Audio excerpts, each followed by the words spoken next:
why do we cheat? And why do happy people cheat? And when we say infidelity, what exactly do we mean? Is it a hookup, a love story, paid sex, a chat room, a massage with happy endings? Why do we think that men cheat out of boredom and fear of intimacy, but women cheat out of loneliness and hunger for intimacy? And is an affair always the end of a relationship? For the past 10 years, I have traveled the globe and worked extensively with hundreds of couples who have been shattered by infidelity. There is one simple act of transgression that can rob a couple from their relationship, their happiness, and their very identity, an affair. And yet, this extremely common act is so poorly understood. So this talk is for anyone who has ever loved. Adultery has existed since marriage was invented, and so too the taboo against it.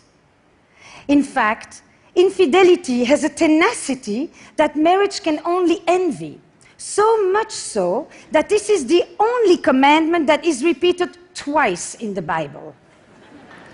Once for doing it, and once just for thinking about it. So how do we reconcile what is universally forbidden, yet universally practiced? Now, throughout history, men practically had a license to cheat with little consequence and supported by a host of biological and evolutionary theories that justified their need to roam. So the double standard is as old as adultery itself. But who knows what's really going on under the sheets there, right? Because when it comes to sex, the pressure for men is to boast and to exaggerate. But the pressure for women is to hide, minimize, and deny. Which isn't surprising when you consider that there are still 9 countries where women can be killed for straying. Now, monogamy used to be one person for life. Today, monogamy is one person at a time.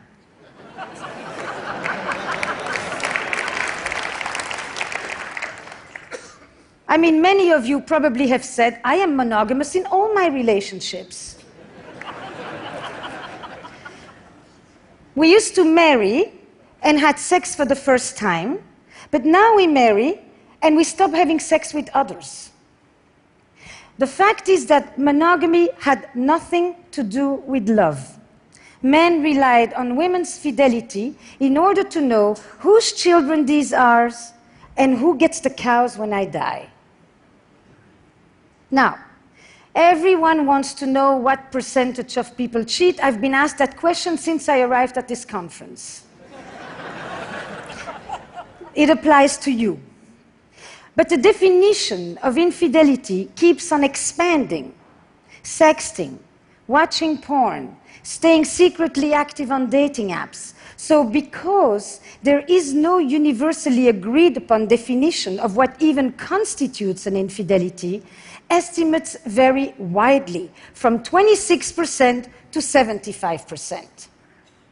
But on top of it, we are walking contradictions. So 95% of us will say that it is terribly wrong for our partner to lie about having an affair, but just about the same amount of us will say that that's exactly what we would do if we were having one. Now, I like this definition of an affair. It brings together the 3 key elements. A secretive relationship, which is the core structure of an affair, an emotional connection to one degree or another, and a sexual alchemy. And alchemy is the key word here, because the erotic frisson is such that the kiss that you only imagine giving can be as powerful and as enchanting as hours of actual lovemaking. As Marcel Proust said, it's our imagination that is responsible for love, not the other person. So it's never been easier to cheat, and it's never been more difficult to keep a secret. And never has infidelity exacted such a psychological toll.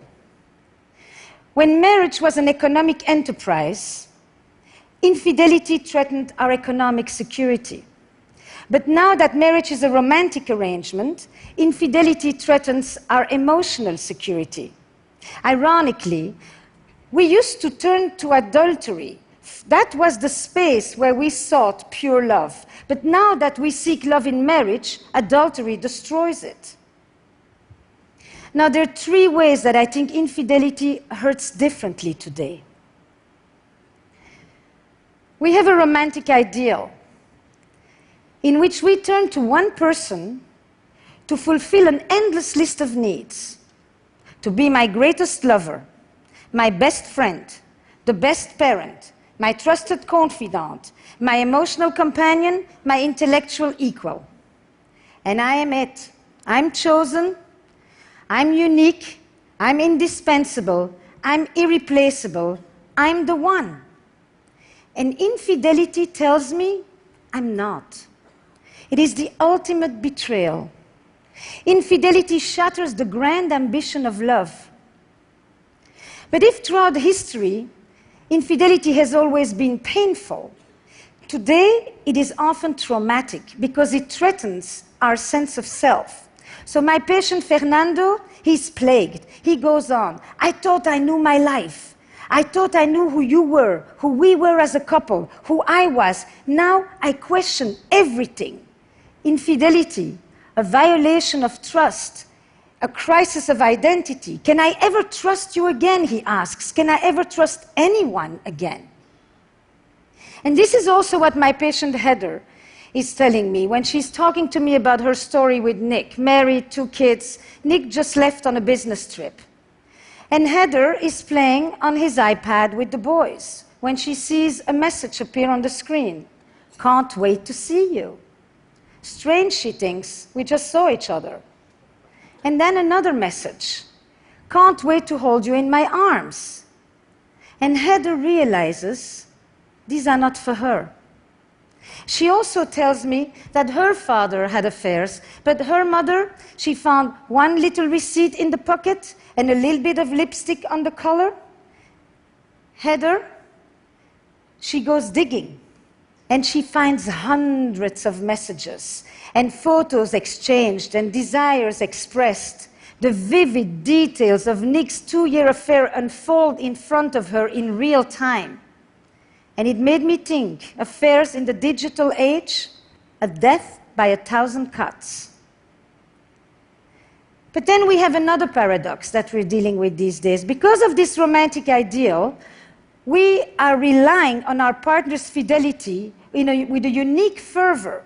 But we also have never been more inclined to stray. And not because we have new desires today, but because we live in an era where we feel that we are entitled to pursue our desires. Because this is the culture where I deserve to be happy. And if we used to divorce because we were unhappy, today we divorce because we could be happier. And if divorce carried all the shame, today, choosing to stay when you can leave is the new shame. So Heather, she can't talk to her friends because she's afraid that they will judge her for still loving Nick. And everywhere she turns, she gets the same advice. Leave him. Throw the dog on the curb. And if the situation was reversed, Nick would be in the same situation. Staying is the new shame. So if we can divorce, why do we still have affairs? Now, the typical assumption is that if someone cheats, either there's something wrong in your relationship or wrong with you. But millions of people can't all be pathological. The logic goes like this. If you have everything you need at home, then there is no need to go looking elsewhere. Assuming that there is such a thing as a perfect marriage that will inoculate us against wanderlust. But what if passion has a finite shelf life? What if there are things that even a good relationship can never provide? If even happy people cheat, what is it about? The vast majority of people that I actually work with are not at all chronic philanderers. They are often people who are deeply monogamous in their beliefs, and at least for their partner. But they find themselves in a conflict between their values and their behavior. They often are people who have actually been faithful for decades, but one day they cross a line that they never thought they would cross, and at the risk of losing everything. But for a glimmer of what? Affairs are an act of betrayal, and they are also an expression of longing and loss. At the heart of an affair, you will often find a longing and a yearning for an emotional connection, for novelty, for freedom, for autonomy, for sexual intensity, a wish to recapture lost parts of ourselves, or an attempt to bring back vitality in the face of loss and tragedy. Now, I'm thinking about another patient of mine, Priya, who is blissfully married, loves her husband, and would never want to hurt the man. But she also tells me that she's always done what was expected of her. Good girl, good wife, good mother, taking care of her immigrant parents. Priya, she fell for the arborist who removed the tree from her yard after Hurricane Sandy. And with his truck and his tattoos, he's quite the opposite of her. But at 47, Priya's affair is about the adolescence that she never had. And her story highlights for me that when we seek the gaze of another, it isn't always our partner that we are turning away from, but the person that we have ourselves become. And it isn't so much that we're looking for another person, as much as we are looking for another self. Now, all over the world, there is one word that people who have affairs always tell me. They feel alive. And they often will tell me stories of recent losses, of a parent who died, and a friend that went too soon, and bad news at the doctor. Death and mortality often live in the shadow of an affair because they raise these questions. Is this it? Is there more? Am I going on for another 25 years like this? Will I ever feel that thing again? And it has led me to think that perhaps these questions are the ones that propel people to cross the line, and that some affairs are an attempt to beat back deadness and an antidote to death. And contrary to what you may think, affairs are way less about sex and a lot more about desire. Desire for attention, desire to feel special, desire to feel important. And the very structure of an affair, the fact that you can never have your lover, keeps you wanting. That in itself is a desire machine, because the incompleteness, the ambiguity, keeps you wanting that which you can't have. Now, some of you probably think that affairs don't happen in open relationships, but they do. First of all, the conversation about monogamy is not the same as the conversation about infidelity. But the fact is that it seems that even when we have the freedom to have other sexual partners, we still seem to be lured by the power of the forbidden. That if we do that which we are not supposed to do, then we feel like we're really doing what we want to. And I've also told quite a few of my patients that if they could bring into their relationships 1/10 of the boldness, the imagination, and the verve that they put into their affairs, they probably would never need to see me. So how do we heal from an affair? Desire runs deep, betrayal runs deep, but it can be healed. And some affairs are death knells for relationships that were already dying on the vine. But others will jolt us into new possibilities. The fact is, the majority of couples who have experienced affairs stay together. But some of them will merely survive, and others will actually be able to turn a crisis into an opportunity. They'll be able to turn this into a generative experience. And I'm actually thinking even more so for the deceived partner, who will often say, "You think I didn't want more? But I'm not the one who did it." But now that the affair is exposed, they too get to claim more, and they no longer have to uphold the status quo that may not have been working for them that well either. I've noticed that a lot of couples, in the immediate aftermath of an affair, because of this new disorder that may actually lead to a new order, will have depths of conversations with honesty and openness that they haven't had in decades. And partners who were sexually indifferent find themselves suddenly so lustfully voracious they don't know where it's coming from. Something about the fear of loss will rekindle desire and make way for an entirely new kind of truth. So, when an affair is exposed, what are some of the specific things that couples can do? We know from trauma that healing begins when the perpetrator acknowledges their wrongdoing. So, for the partner who had the affair, for Nick, one thing is to end the affair, but the other is the essential, important act of expressing guilt and remorse for hurting his wife. But the truth is that I have noticed that quite a lot of people who have affairs may feel terribly guilty for hurting their partner, but they don't feel guilty for the experience of the affair itself. And that distinction is important. And Nick, he needs to hold vigil for the relationship. He needs to become, for a while, the protector of the boundaries. It's his responsibility to bring it up. Because if he thinks about it, he can relieve Heather from the obsession and from having to make sure that the affair isn't forgotten. And that in itself begins to restore trust. But Heather, or deceived partners, it is essential to do things that bring back a sense of self-worth, to surround oneself with love and with friends and activities that give back joy and meaning and identity. But even more important is to curb the curiosity to mine for the sordid details. Where were you? Where did you do it? How often? Is she better than me in bed? Questions that only inflict more pain and keep you awake at night. And instead, switch to what I call the investigative questions. The ones that mine the meaning and the motives. What did this affair mean for you?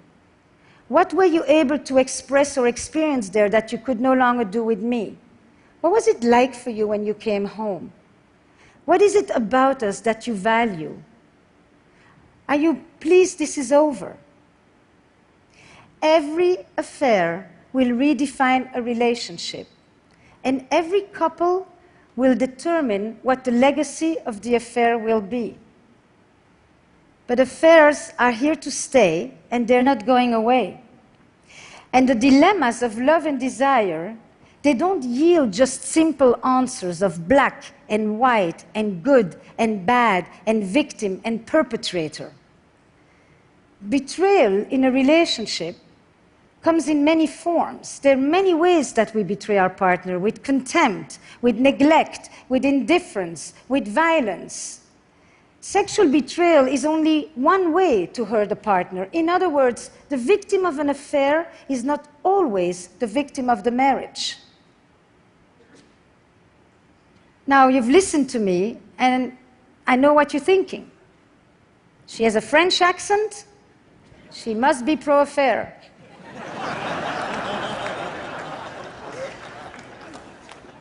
So you're wrong. I am not French.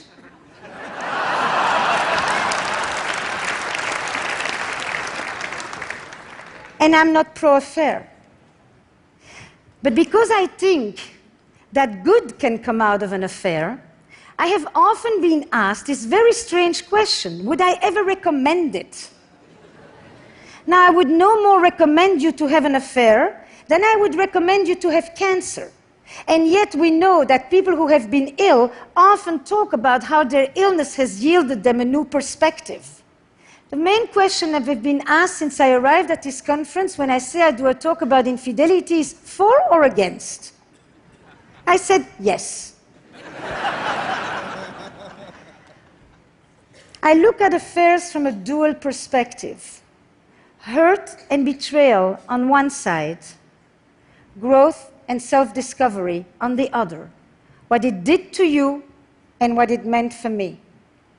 And so when a couple comes to me in the aftermath of an affair that has been revealed, I will often tell them this. Today in the West, most of us are going to have 2 or 3 relationships or marriages. And some of us are going to do it with the same person. Your first marriage is over. Would you like to create a second one together? Thank you.